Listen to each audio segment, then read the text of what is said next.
प्रथम मी श्रीदेवी भद्रकाली तसेच देवी सातेरी ब्राह्मण यांना मी नतमस्तक होऊन आज आम्ही प्रचाराचा शुभारंभ केलेला आहे नारळ ठेवून. माझ्यासोबत आमच्या आरोंदा गावच्या सरपंचा साळगावकर मॅडम तसेच उमेदवार माझ्यासोबतच्या उमेदवार नेहा कांबळी तसेच मी स्वतः सुदन कवठणकर. तर ही जी निवडणूक घातलेली आहे महाविकास आघाडीची, त्यानिमित्ताने आज आम्ही सुरुवात केली. लोकांचा आम्हाला चांगल्या प्रकारे प्रतिसाद आहे. आज लोकांचं म्हणणं आहे की विकासाला महत्त्व द्यायचं, लोकांनी धनशक्तीला बळी पडू नये. कारण आमच्यासोबत आहे ती जनशक्ती आहे. जनशक्ती एवढी प्रबळ आहे की त्या लोकांनी ठरवलेलंच आहे. आता जे उमेदवार राहिलेले आहेत ते अपक्ष आहेत. आणि कालच बातमी बघितली असेल तुम्ही की काही लोकांना 6 वर्षाआधी बंडतर्फ केलं आहे, निलंबन झालेलं आहे त्यांचं.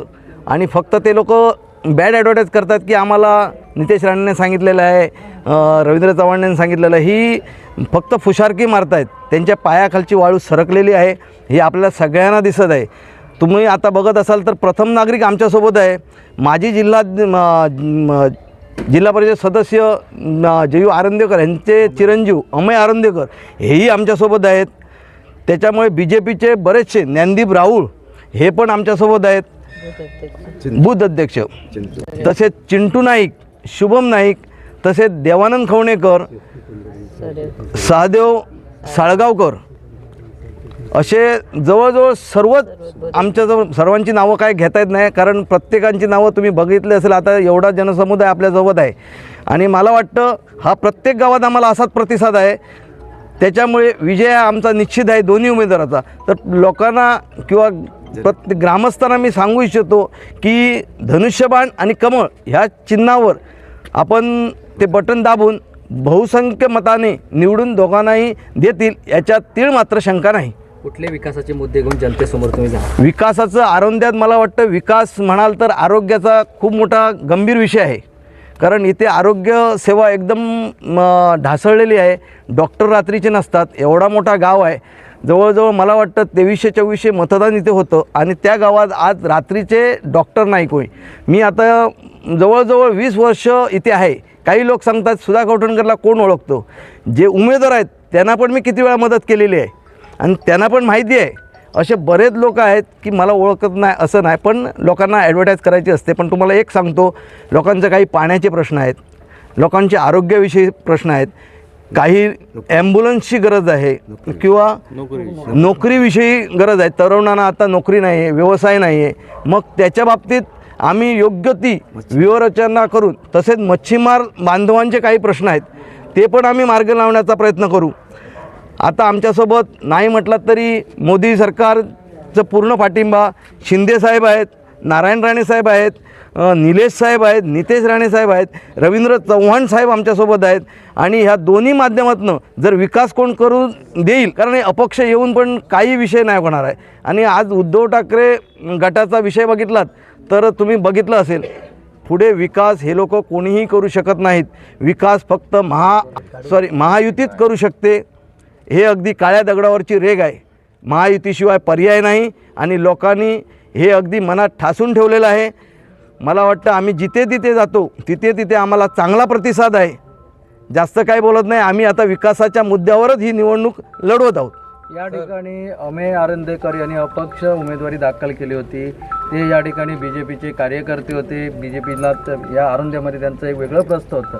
त्यांनी आता उमेदवारी अर्ज मागे घेतल्यामुळे तुम्हाला त्याचा कितपत फायदा आणि किती मजबूतीकरण वाटते? सांगायचं म्हणजे अमेय आरंदेकर हे चांगले गृहस्थ आहेत, चांगलं काम आहे त्यांचं. खरोखर मला पण वाटत होतं की त्यांना इकडे सीट भेटायला पाहिजे. पण कसं झालं, शिवसेनेला इकडे हा भाग सोडल्यामुळे त्याच्यावर थोडाफार अन्याय झाला. पण त्यांनी मोठ्या मनाने मला सहकार्य केलं. आज तुम्हाला सगळ्यांना माहीत असेल, निलेश साहेबांशी बोलणं करून त्यांना जिल्हा परिषदमध्ये स्वीकृत जिल्हा परिषद सदस्य म्हणून त्यांना संधी भेटणार. त्याच्यामुळे लोकांना मी सांगू इच्छितो की तुमच्याकडे 2-2 सदस्य होतील आणि एक पंचायत समिती सदस्य म्हणजे आपल्याकडे विकासाची गंगा वाहणार, ह्याच्यात तीळ मात्रही शंका नाही. आज महायुतीचे कार्यकर्ते आपले सगळे एकत्र आहेत आपल्यासोबत. काय वाटतं विजयाचं किती मताधिक्याने आपला विजय होईल? विजयाचं मताधिक्य मला वाटतं तुम्ही पत्रकार बंधूनो, तुम्ही स्वतः ह्याचा सर्वे करत आहात आणि तुम्हाला सर्वेत चांगलं निदर्शनात आलंच असेल. त्यामुळे तुम्हाला काय माहीत आहे, मी माझ्या तोंडून सांगू इच्छित नाही. तुम्ही ह्याचा अभ्यास करून तुम्हालाच कळेल की आम्हाला चांगला प्रतिसाद आहे. मी पहिलंच सांगितलं तुम्हाला प्रतिसाद आहे म्हणून ही एवढी जनसमुदाय आमच्यासोबत आहे. आरोंदा गावात मी आज प्रथम आरोंदा गावातनं प्रचार स्टार्ट केला आहे. ह्याचं कारण आरोंदा हा आमच्या ह्या पूर्ण आरोंदा विभागात सगळ्यात मोठा मतदारसंघ आहे. आरोंदा गाव बालेकिल्ला आहे. हां, त्याच्यामुळे आम्ही लक्ष आमचं जास्त आरोंदा ह्या गावावरच आहे. आणि मी अमेय आरोंदेकर यांना शब्द दिला आहे की जेवढा होईल तेवढा विकास आपण आरोंद्यात जास्तीत जास्त करायचा आहे. कारण गेली 5 वर्ष काय कामं झाली ती लोकांना माहिती आहे. सदस्य किती वेळा आली किती वेळा नाही हे लोकच सांगू शकतात. मी काय बोलणार नाही. विकास किती केला आहे काय केला आहे हे लोक तुम्हाला सांगतील. तुम्ही पर्सनली लोकांची बाईट घ्या किंवा त्यांची म्हणणी ऐका, तुम्हाला लक्षात येईल की सदस्य राहिले की 5 वर्षात परत त्यांचं नाव नाही की फक्त मतदानाला यायचं, पैसे द्यायचे आणि मतं घ्यायची. ही आता पॉलिसी कुठेतरी बंद व्हायला पाहिजे आणि ती बंद होणार आणि ह्या लोकांना चपराक बसणार.